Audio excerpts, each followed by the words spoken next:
Prime eight 4 वो show जो आपको प्राइम टाइम न्यूज एलिमेंट्स के बारे में वक्त से पहले ही बता देता है। प्राइम एट 4 में आज क्या क्या है खास, सबसे पहले आपको वो दिखाता हूं। आपको बताएंगे अडानी के मुद्दे पर खींची सियासी तलवार, विपक्ष वर्सेस सरकार। क्या चल रहा है आज का अपडेट आपके सामने होगा। दिल्ली में आ गया चुनाव, केजरीवाल ने कैसे चला रेवड़ी वाला दांव, एक बार फिर आपके सामने। झुंझुनू में हुआ चमत्कार, चिता में कैसे दिखा जिंदा शख्स साक्षात, यह भी प्राइम एट 4 आपके सामने रखेगा। और पदयात्रा पर निकले बाबा बागेश्वर का पैगाम, जोड़ेंगे तभी छोड़ेंगे, यह खबर भी आपके सामने इन डिटेल होगी। उपचुनाव में समाजवादी पार्टी के आरोपों पर बीजेपी का पलटवार, उत्तर प्रदेश सरकार में मंत्री जयवीर सिंह का बयान, जितना बड़ा अपराधी उतना बड़ा समाजवादी। सपा गुंडाई और बूथ कैप्चरिंग के बल पर चुनाव जीतने में भरोसा करती है, हार से बौखलाकर समाजवादी पार्टी मनगढ़ंत आरोप लगा रही है। सपा के निर्वाचन आयोग को भेजे आरोप तथ्यहीन हैं। समाजवादी पार्टी के मुखिया अखिलेश यादव ने उपचुनाव में भारतीय जनता पार्टी पर प्रशासन के दुरुपयोग का आरोप लगाया है। अखिलेश ने कहा कि बीजेपी ने वोट को लूटा, दबाव बनाया और प्रशासन को लगा दिया। देखिए, समाजवादी पार्टी का मूल चरित्र रहा है कि जितना बड़ा अपराधी उतना बड़ा समाजवादी। जब जब चुनाव में इनकी बेलगाम हरकतों पर नियंत्रण लगाए, जब जब इनकी गुंडई पर नियंत्रण लगाए, जब जब इनकी बूथ कैप्चरिंग पर नियंत्रण लगाए, तब समाजवादी पार्टी हारी है। इनका ईमानदारी पर कोई भरोसा नहीं, निष्पक्षता पर कोई भरोसा नहीं, पारदर्शिता पर कोई भरोसा नहीं। इनका भरोसा रहता है गुंडई के बल पर, बूथ कैप्चरिंग के बल पर चुनाव जीतना। अखिलेश यादव ने 9 में से 9 सीटें जीतने का दावा किया है। जनता 9 की 9 सीटें बीजेपी को हरा रही है, अखिलेश ने कहा। ऐसा कभी नहीं हुआ जब पुलिस प्रशासन को आगे किया गया। ये सरकार वोट का अधिकार छीनना चाहती है, अखिलेश ने कहा। जहां तक यूपी की बात है, यूपी की जनता 9 की 9 सीटें भारतीय जनता पार्टी को हरा रही है। इसीलिए आपने देखा कहीं ऐसा नहीं हुआ होगा जहां पुलिस प्रशासन को आगे कर दिया हो। आप सोचिए, लोकतंत्र में अगर पुलिस वोट डालेगी और अधिकारियों के माध्यम से दबाव बना जाएगा, फिर जनता का क्या? ये सीधे सीधे बाबा साहब भीमराव अम्बेडकर जी का जो अधिकार मिला एक वोट डालने का, उसको ही छीनना चाहते हैं। और इसलिए छीनना चाहते हैं।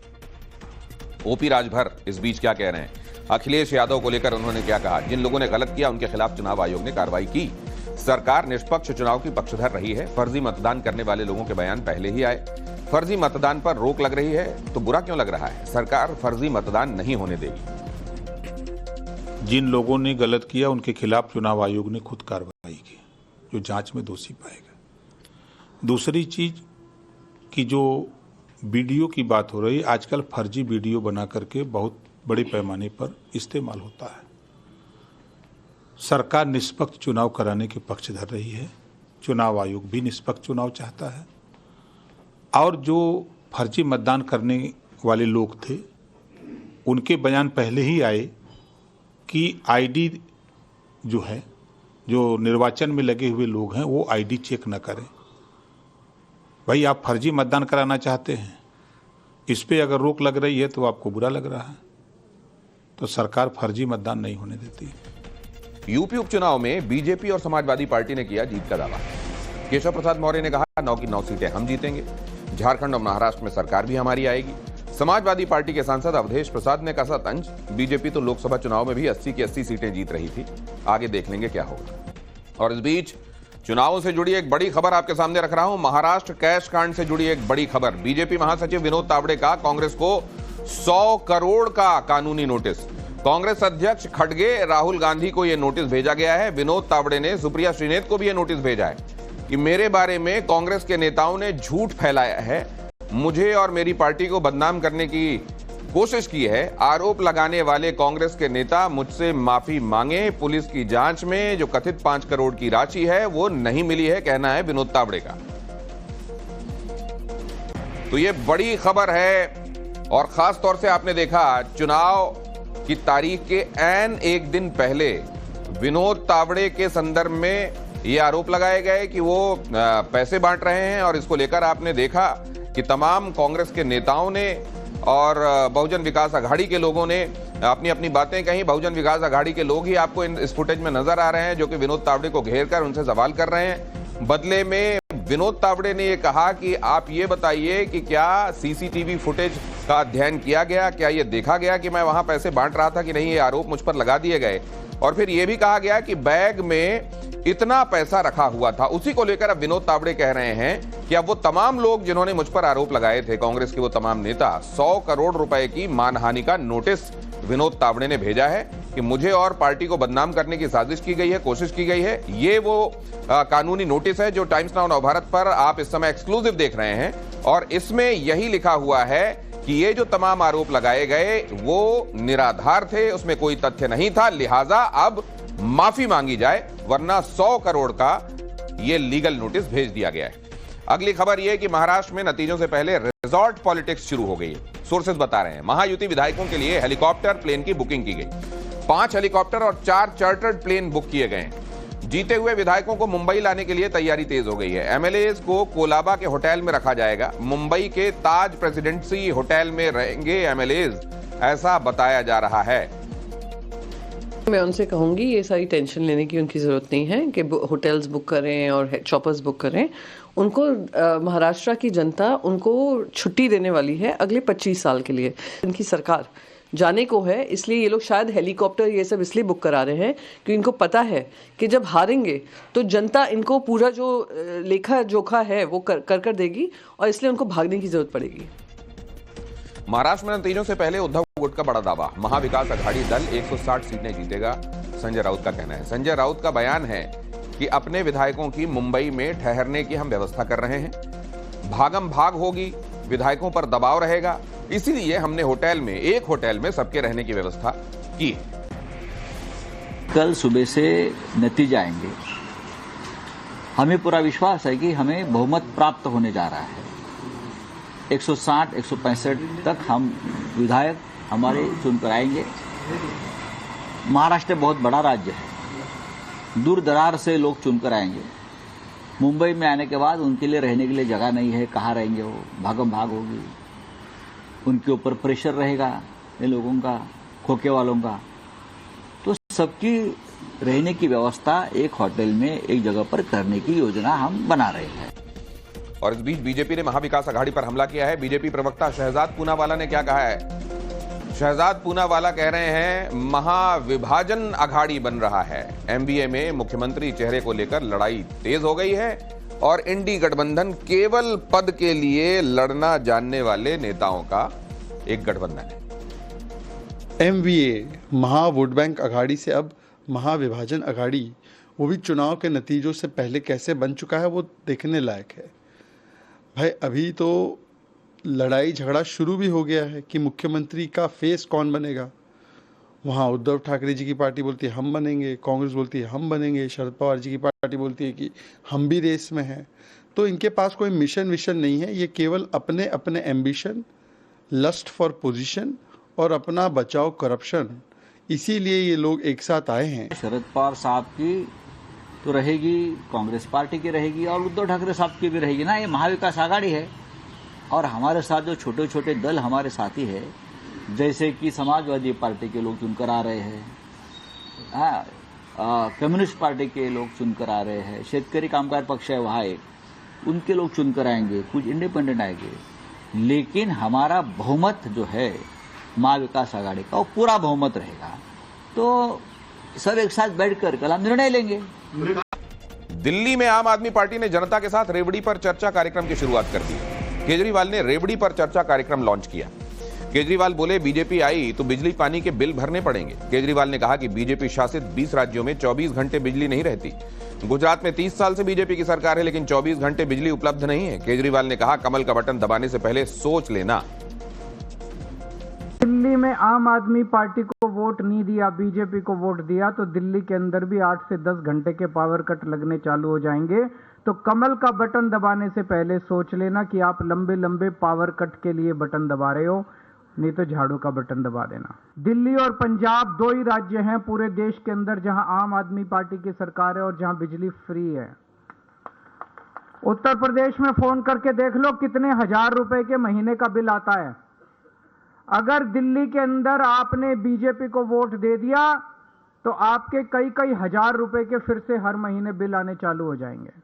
तो अगर फ्री बिजली चाहिए, सस्ती बिजली चाहिए, 24 घंटे बिजली चाहिए, ये फ्री की रेवड़ी केवल आम आदमी पार्टी की सरकार दे सकती है। उम्मीदवारों की पहली लिस्ट जारी करने के बाद केजरीवाल ने चुनाव प्रचार में रेवड़ी चर्चा शुरू कर दी। इस मौके पर उन्होंने कहा कि हम दिल्ली वालों को 6 फ्री की रेवड़ियां दे रहे हैं और केजरीवाल की इस लिस्ट में क्या क्या है वो आपको देखना चाहिए। 24 घंटे मुफ्त बिजली, जिसका अभी आपने सुना, जिसकी बात कर रहे थे केजरीवाल, मुफ्त पानी, अच्छी और शानदार मुफ्त शिक्षा, शानदार मोहल्ला क्लिनिक, सरकारी अस्पताल, महिलाओं को मुफ्त बस यात्रा और बुजुर्गों को मुफ्त तीर्थ यात्रा। कैलाश गहलोत ने इस बीच आम आदमी पार्टी पर हमला बोला है। गहलोत ने कहा कि आम आदमी पार्टी उम्मीदवारों की लिस्ट पर जरा देखिए, निगाह दौड़ाइए, 11 में से 6 आम आदमी पार्टी कैडर से हैं ही नहीं। आम आदमी पार्टी के पास अपने नेताओं की और नेतृत्व की कमी है। 11 में से 6 नाम जो हैं वो आम आदमी पार्टी कैडर से नहीं है, तो ये एक बहुत बड़ा संकेत है कि जिस प्रकार से लीडरशिप की कमी कहीं ना कहीं पार्टी में नज़र आ रही है कि क्या 10 साल में पूरे आम आदमी पार्टी में कोई एक ऐसा लीडर नहीं है जो वहां से चुनाव लड़ सके। बागेश्वर की पदयात्रा का आज दूसरा दिन है और 9 दिन में 160 किलोमीटर बाबा तय करने वाले हैं।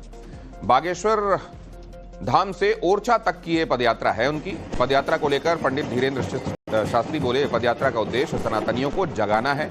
बाबा ने हिंदुस्तान के हिंदुओं को एक करने की ताल ठोकी है और इसके लिए पंडित धीरेन्द्र शास्त्री अब सड़कों पर हैं। बड़ी बात यह है कि बाबा बागेश्वर इस बार हिंदुओं से 7 वचन उनको याद दिला रहे हैं। बाबा का कहना है कि वो वचन हैं जो हिंदुओं को बंटने से बचाएंगे। अब वो 7 वचन कौन से हैं ये भी आपको बता देते हैं। पहला वचन तो यह है कि सनातन संस्कृति का कड़ाई से पालन किया जाए। दूसरे ये कि जात पात के जहर को मिटाया जाए।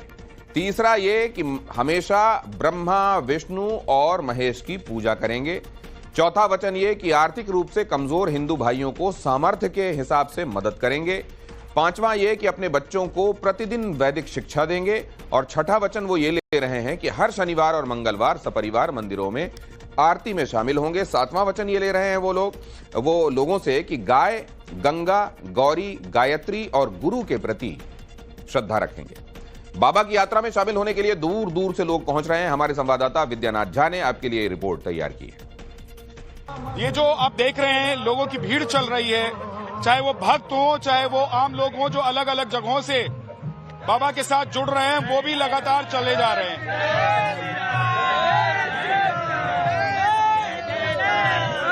बुलावा यहाँ से गया था कि अपने मन से आए हैं? 3 साल से आ रहे हैं। अच्छा, 3 साल से।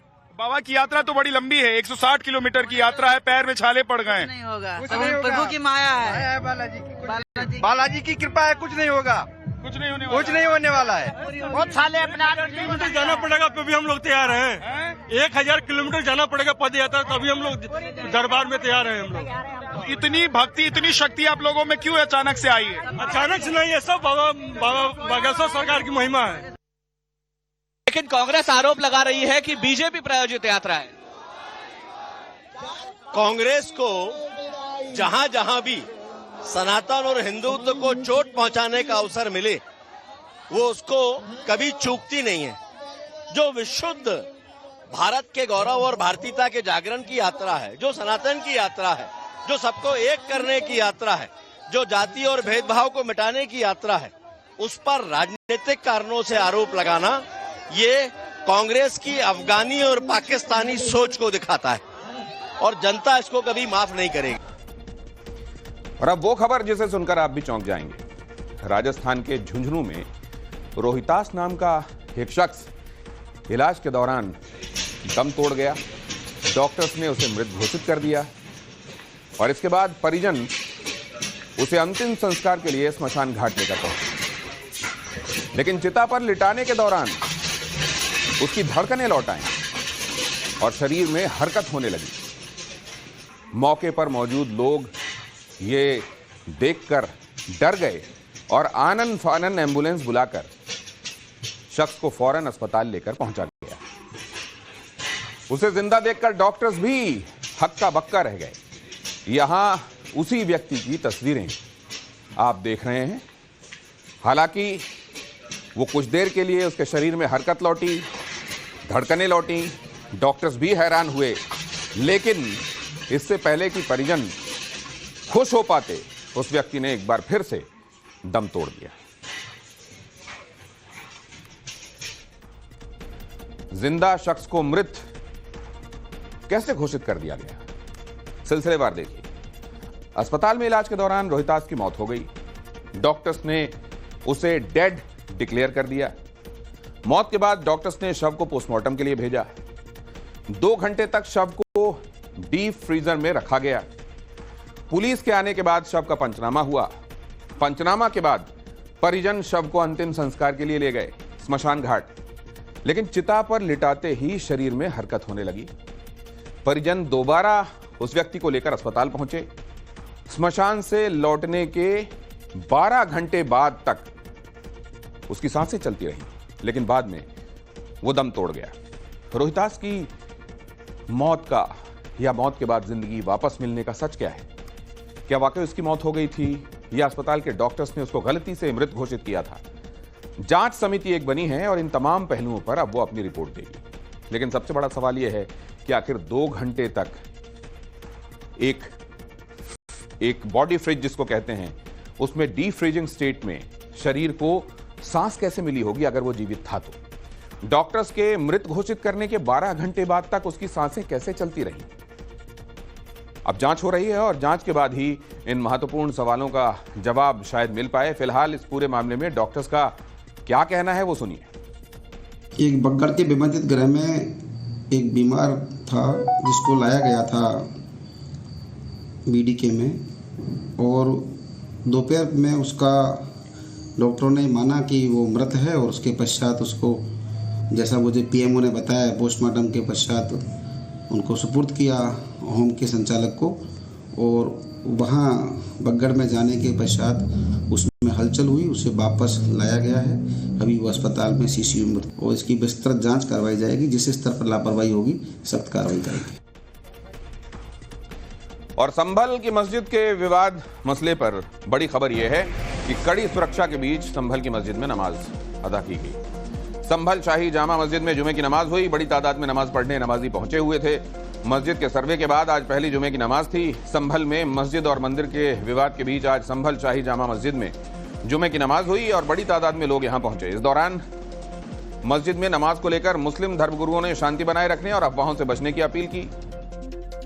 आपको बता दें कि मस्जिद के सर्वे के बाद आज जुमे की यह पहली नमाज थी। समाजवादी पार्टी सांसद जियाउर रहमान बर्क ने इस बीच क्या कहा है? बर्क ने यूपी पुलिस और अधिकारियों पर सवाल दागे। कोर्ट के आदेश के फौरन बाद सर्वे करा दिया गया। जल्दबाजी में सर्वे कराने की क्या मजबूरी थी? पुलिस प्रशासन बाकी चीजों पर इतनी ही तत्परता क्यों नहीं दिखाता? ये सवाल भी जियाउर रहमान बर्क ने पूछा।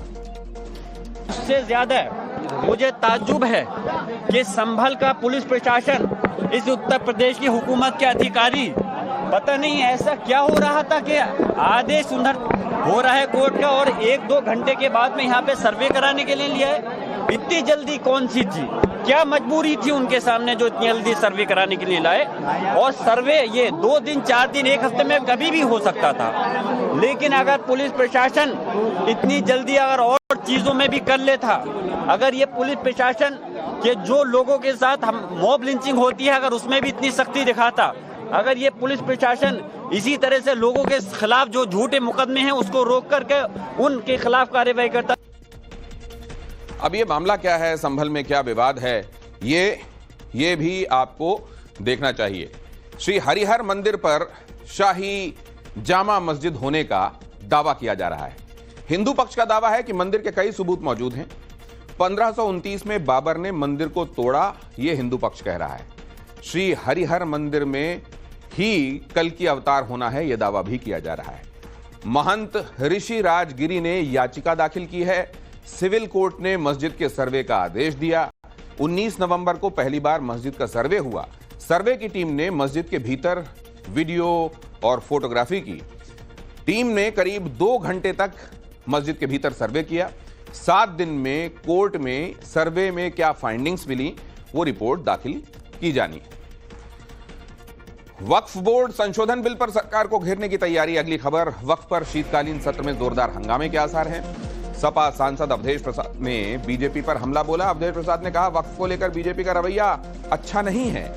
बीजेपी की मंशा किसी भी कीमत पर हम पूरी नहीं होने देंगे। संसद में समूचा विपक्ष सरकार को मजबूर करेगा, अवधेश प्रसाद का कहना है। संसदीय कार्य मंत्री किरेन रिजिजू कह चुके हैं कि सरकार शीतकालीन सत्र में वक्फ बोर्ड संशोधन बिल पारित करने के लिए प्रतिबद्ध है। इस विधेयक का उद्देश्य विशाल संपत्तियों का प्रबंधन करने वाले वक्फ बोर्ड के कामकाज में सुधार करना और संचालन में पारदर्शिता लाना है। भारतीय जनता पार्टी का जो रवैया है और खास तौर से वक्फ के बारे में, वो अच्छा रवैया नहीं। ये कितना भी कहें, लेकिन जो मंशा भारतीय जनता पार्टी की है, वक्फ के बारे में किसी भी कीमत पर मंशा पूरी नहीं होगी। लोकसभा का सत्र जो है 25 नवंबर से आहूत है।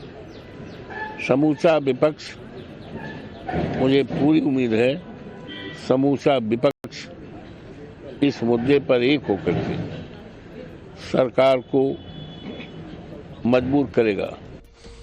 और जालंधर में फिल्मी स्टाइल में एनकाउंटर हुआ। गन्ने के खेतों में पुलिस और बदमाशों के बीच में गोलियां चली। दोनों तरफ से 50 से ज्यादा राउंड फायर हुए। पुलिस ने लांडा ग्रुप के 2 गैंगस्टर्स को गिरफ्तार कर लिया है। इन लोगों के खिलाफ कई आपराधिक मामले दर्ज हैं। काफी देर तक पुलिस ने इनका पीछा किया और आखिरकार आरोपियों को पकड़ने में कामयाबी मिल गई। उनके पास से हथियार भी बरामद कर लिए गए। संसद के शीतकालीन सत्र में हंगामे के आसार हैं। विपक्ष ने बनाया संसद में सरकार को घेरने का प्लान। बीजेपी प्रवक्ता शहजाद पूनावाला ने पूछा, यह संयोग है या प्रयोग या फिर सोचा समझा उद्योग। पूनावाला ने पूछा, निराधार रिपोर्ट पर संसद सत्र हाईजैक करने की योजना। संसद का शीतकालीन सत्र 25 नवंबर से 20 दिसंबर तक प्रस्तावित है। सत्र शुरू होने से पहले जिस तरह अडानी के मुद्दे को तूल दिया जा रहा है, उससे यह समझा जा रहा है कि संसद सत्र में इस पर काफी हंगामा हो सकता है। पार्लियामेंट सेशन शुरू होने से पहले ये क्या संयोग है, ये प्रयोग है या सोचा समझा उद्योग है कि कोई ना कोई विदेशी रिपोर्ट जो निराधार होती है उसका हवाला लेकर पार्लियामेंट सेशन को भी हाईजैक करते हैं और देश में भी आर्थिक अव्यवस्था फैलाने का पूरा प्रयास करते हैं। हमने देखा है कि कभी कोई पेगासस की रिपोर्ट, कभी कोई रफाल की रिपोर्ट, फिर उसके बाद हिंडनबर्ग की रिपोर्ट और अब एक नई रिपोर्ट आई है। और उस रिपोर्ट में लिखा क्या है? लिखा यह है कि ये तो अभी एलिगेशंस है, ये सिद्ध होना बाकी है। और झारखंड में काउंटिंग के पहले ही सियासी पारा बढ़ गया है। जेएमएम के नेता मनोज पांडे ने बयान दिया है, झारखंड में फिर से जेएमएम की ही सरकार बनेगी, हमें अपने मतदाताओं पर पूरा भरोसा है। जेएमएम ने कहा है कि बीजेपी के बाहरी प्रचारक आए थे, वो भी टाटा बाय बाय करके चले गए हैं। अगर थोड़ा भी अंदाजा होता कि जीतने वाले हैं तो डेरा जमाए रहते। देखिए, कौन किधर खुशी होगी, किधर दुख का सैलाब आएगा, निराशा आएगी, वो बस चंद घंटों की बात है। मैं बड़बोलापन नहीं करूंगा, वक्त का इंतजार करें। हम लोगों को विश्वास है, हमें अपने मतदाताओं पर विश्वास है, हमें इस राज्य की आधी आबादी पर विश्वास है, जिन लोगों ने कतारबद्ध होकर बड़ी संख्या में मतदान किया। हमारे खुश होने के कारण हैं, लेकिन वो जो बाहरी प्रचारक आए थे इनके, वो भी टाटा बाई बाई करके चले गए। सबको पता है, अगर थोड़ा भी अंदेशा होता ना कि जीत की गुंजाइश है, तो वो दोनों तीनों बाहरी लोग जो आए थे ना, बड़बोले लोग, वो अभी डेरा जमाए रहते। और आगे